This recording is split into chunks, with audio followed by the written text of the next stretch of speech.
Hello everyone, this is Megha. Welcome back to my channel. So आज के video में हम क्लास 9th के लिए चैप्टर 9 सर्कल की एक्सरसाइज 9.3 को कंटिन्यू करेंगे और इसका क्वेश्चन नंबर 2 स्टार्ट करेंगे। So let's start.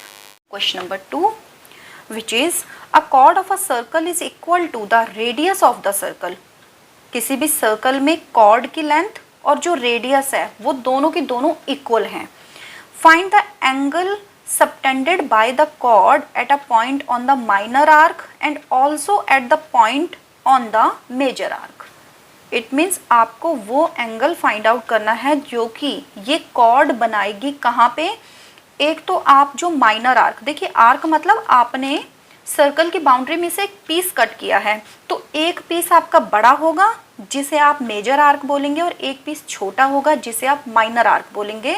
तो आपको कौन से एंगल निकालने हैं जो कि ये कॉर्ड पहले तो माइनर आर्क के ऊपर किसी भी पॉइंट पे बना देगी और दूसरी बार क्या करेगी, जो मेजर आर्क है उसके ऊपर किसी भी पॉइंट पे बना देगी। देखिए सर्कल आपको इसमें गिवन है, इसमें देखिए PQ है हमारी वो कॉर्ड जो कि दोनों के दोनों एंगल बनाएगी। तो चलिए इसे स्टार्ट कर लेते हैं सॉल्व करना। ओके, देखिए इसमें सर्कल मैंने ड्रॉ कर लिया है। बाकी कैसे करना है देखिए इसमें। फर्स्ट ऑफ ऑल हमें सर्कल में एक क्या बनानी है, इसमें कॉर्ड बनानी है। तो सबसे पहले इसकी हम क्या करेंगे, एक कॉर्ड ड्रॉ कर लेते हैं। उसके बाद क्या बोला है कि कॉर्ड की जो लेंथ है वो रेडियस के इक्वल है। अब नेक्स्ट हम इसमें ड्रॉ कर देते हैं एक रेडियस। लेट सपोज ये जो कॉर्ड है मेरी, इसका नाम है PQ, सेंटर है मेरा O, यानी कि OP मेरी क्या हो गई, इसमें रेडियस हो गई। ठीक है, अब देखिए बोला है कि रेडियस और कॉर्ड की जो लेंथ है वो इक्वल है, यानी कि ये दोनों अगर मेरी इक्वल है, मतलब देखने में वो इक्वल नहीं लग रही हैं बट वो इक्वल हैं अकॉर्डिंग टू क्वेश्चन। अभी मैं इधर से ये दूसरी वाली भी रेडियस इधर से ड्रॉ कर लेती हूँ ताकि मेरे पास ये एक ट्रायंगल की शेप बन जाए। अब देखिए OP क्या है, रेडियस है, OQ रेडियस है, यानी कि रेडियस इक्वल है। और क्वेश्चन में बोला है कि जो रेडियस है वो हमारी कॉर्ड के भी इक्वल है। इट मीन्स ये जो तीनों लेंथ हैं ट्रायंगल की तीनों साइड्स हैं, ये तीनों क्या हैं, इक्वल हैं। विच मीन्स कि ये कैसा ट्रायंगल बन चुका है, हमारा इक्विलेटरल ट्रायंगल। ठीक है, अब आगे इसमें देखिए क्या बोला था कि जो कॉर्ड है वो मेजर आर्क और माइनर आर्क पे एक एक पॉइंट लेके हमें क्या करना है, एक एंगल बनाना है, मतलब ट्रायंगल बनाना है। तो उसमें जो एंगल बनेगा इस कॉर्ड के साथ मिलके वो कैसा होगा, इक्वल होगा। तो देखिए अब ये वाला जो पोर्शन है, ये छोटा वाला, ये हमारा हो गया माइनर आर्क, माइनर मतलब छोटा, और ये वाला जो बचा है पोर्शन बड़ा वाला, ये हमारा क्या हो गया, मेजर आर्क हो गया। तो लेट सपोज मैंने माइनर आर्क पे एक पॉइंट ले लिया B और इधर मेजर आर्क पे एक पॉइंट ले लिया मैंने A, और मैं इधर से क्या करूँगी, इस कॉर्ड के साथ इस पॉइंट को मैं मिला दूँगी। इधर से मैंने ये मिला दिया और इधर से मैंने ये मिला दिया, यानी कि मेरा इधर से एंगल क्या बन गया, PBQ।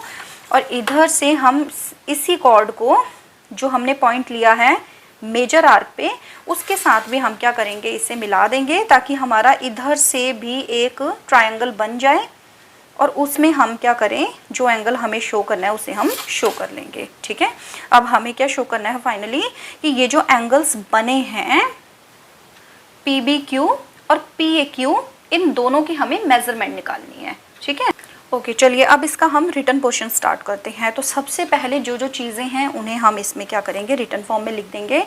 तो हम लिखेंगे लेट PQ क्या है हमारी, PQ इज़ अ कॉर्ड। अब हमने देखिए क्या क्या काम किया है वो सारा हमें इसमें लिखना पड़ेगा। सबसे पहले हमने O और P को ज्वाइन किया था, देन हमने O और Q को ज्वाइन किया था। तो इसमें हम लिख देंगे ज्वाइन OP एंड OQ, यानी कि अब ये काम करने के बाद हमारा क्या आया था इसमें कि ये तीनों की तीनों साइड इक्वल हो चुकी हैं। इसका मतलब ये जो ट्रायंगल हमारा बनेगा POQ, ये कैसा होगा, इक्विलेटरल ट्रायंगल होगा। तो इसमें हम लिखेंगे since PQ is equals to OP is equals to OQ, so triangle POQ is an equilateral triangle. Clear? अब देखिए इक्विलेटरल ट्रायंगल आ गया, इसका मतलब है कि हम इसके एक एक एंगल को निकाल सकते हैं। तो इक्विलेटरल ट्रायंगल का मतलब तीनों साइड हो गई इक्वल। इट मीन्स अगर आप लिखेंगे तो ये हो जाएगा angle P, so angle P plus angle Q plus तीसरा कौन सा है एंगल O, ये तीनों मिलके बनाते हैं 180 डिग्री। ये क्या है हमारी किसी भी ट्रायंगल की एंगल सम प्रॉपर्टी है। इसमें हम क्या लिख देंगे एंगल सम प्रॉपर्टी, जो कि क्या होती है कि किसी भी ट्रायंगल के जो तीन एंगल होते हैं उन्हें ऐड करके 180 डिग्री आता है। अब क्योंकि ये तीनों इक्वल हैं तो हम angle P plus angle P लिख सकते हैं। ये तीनों 180 डिग्री के इक्वल आ जाएंगे। It means thrice of angle P is equals to 180 degree, यानी कि एंगल P कितना आ गया 180 डिवाइडेड बाई 3, यानी कि कितना आ गया 60 डिग्री। इट मीन्स हमारा ये वाला एंगल भी 60 डिग्री आ गया। अब दूसरा इसके इक्वल है, ये भी 60 आ गया, और तीसरा भी इसके इक्वल है तो ये भी कितना आ गया हमारा 60 डिग्री आ चुका है।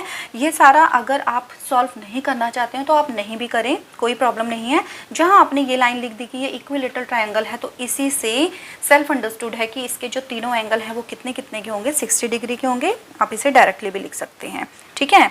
अब देखिए अब देखिए इसमें हमें कौन कौन से एंगल निकालने हैं। एक तो PBQ और एक PAQ। अब देखिए इसमें हम थ्योरम यूज़ करेंगे कौन सी वाली, कि कोई भी आर्क या कॉर्ड जो होता है वो दो एंगल बनाता है, एक तो सेंटर पे और एक जो उसका रिमेनिंग पोर्शन होता है उस पे। तो जो सेंटर पे एंगल बनता है वो डबल होता है किसका, रिमेनिंग पोर्शन पे बने हुए एंगल से। तो देखिए इसमें अगर हम ये वाला आर्क लेते हैं PBQ, ठीक है, अगर हम ये वाला आर्क लेते हैं तो देखिए इसने दो एंगल बनाए हैं। एक तो इसने बनाया है सेंटर पे POQ और दूसरा इसने बनाया है जो रिमेनिंग पोर्शन है इस सर्कल का उसके ऊपर PAQ। तो जो POQ होगा ये डबल होगा PAQ का, यानी कि अगर ये है 60 तो ये हो जाएगा इसका हाफ यानी कि 30, ठीक है। अब देखिए इसमें हम ये भी सोच सकते हैं कि अगर हम इस कॉर्ड को लें PQ को तो इसके हिसाब से तो ये या ये कोई भी एंगल हो सकता है, मतलब PAQ भी हो सकता है और PBQ भी हो सकता है। बट देखिए इसमें क्या होता है, जो सेंटर पे जो एंगल बनता है और जो रिमेनिंग पोर्शन पे जो एंगल बनता है वो हमारे एक ही साइड बनने चाहिए, मतलब एक ही सेक्टर या सेगमेंट आप कुछ भी बोल सकते हैं, मतलब एक ही साइड बनना चाहिए। तो जो ये एंगल है 60 मतलब POQ और जो दूसरा एंगल है PAQ ये एक साइड पड़ रहे हैं। दैट मीन्स आप PBQ नहीं लेंगे, PAQ ही लेंगे, ठीक है। तो हम यहाँ से लिख देंगे since angle POQ is equals to 60 degree, so angle PAQ is equals to इसका हो जाएगा हाफ यानी कि 30 डिग्री। और ब्रैकेट में आपको पूरी की पूरी जो हमारी थ्योरम थी वो लिखनी पड़ेगी। कौन सी वाली theorem, the angle subtended bye an arc at the centre is double the angle subtended by at any point on the remaining part of the circle. ये आई थिंक आपकी थ्योरम 10.6 या 10.7 ऐसे ही कुछ है। तो वो पूरी की पूरी थ्योरम आपको देखिए यहाँ पे लिखनी पड़ेगी, ठीक है। अब देखिए एक हमारा एंगल आ चुका है, मतलब PBQ और PAQ में से एक एंगल हमारा आ चुका है PAQ, ठीक है। अब हमें ये वाला एंगल निकालना है। तो इस वाले एंगल के लिए देखिए PAQB ये जो है ये हमारा एक क्वाड्रिलेटरल बन रहा है। और कौन सा वाला क्वाड्रिलेटरल, साइक्लिक क्वाड्रिलेटरल।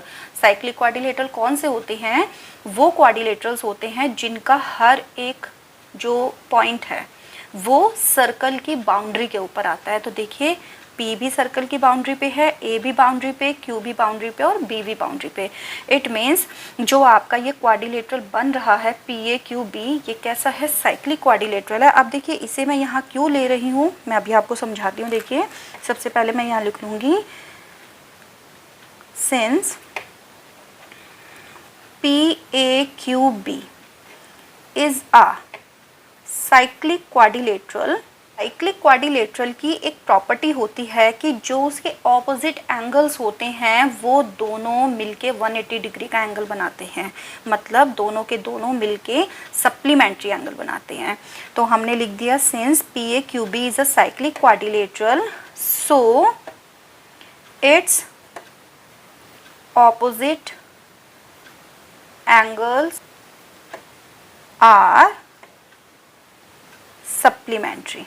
ठीक है, तो इसका मतलब हो गया कि angle A plus angle B मिलके कितना बनाएंगे, 180 डिग्री बनाएंगे। तो एंगल ए ये वाला पी ए क्यू अभी हमने निकाला था, कितना था, 30 डिग्री। तो ये अगर आपका हो गया 30 डिग्री, तो इसमें से आप दूसरा वाला एंगल आसानी से निकाल सकते हैं। देखिए ये आपका कितना हो जाएगा, एंगल बी बोले या फिर एंगल पी बी क्यू बोले, ये कितना हो जाएगा हमारा 180 में से हो जाएगा 30 माइनस, यानी कि कितना आ जाएगा 150 डिग्री। तो हम लिख देंगे so angle P B Q is equals to कितना आ गया 150 डिग्री। यानी कि दोनों एंगल हमें निकालने थे माइनर और मेजर, तो एक आ गया 30 डिग्री और दूसरा आ गया 150 डिग्री। सो ये था question number 2 of exercise 9.3। Next video में करेंगे इससे आगे का question. So stay negative next video. Till then take care, bye bye.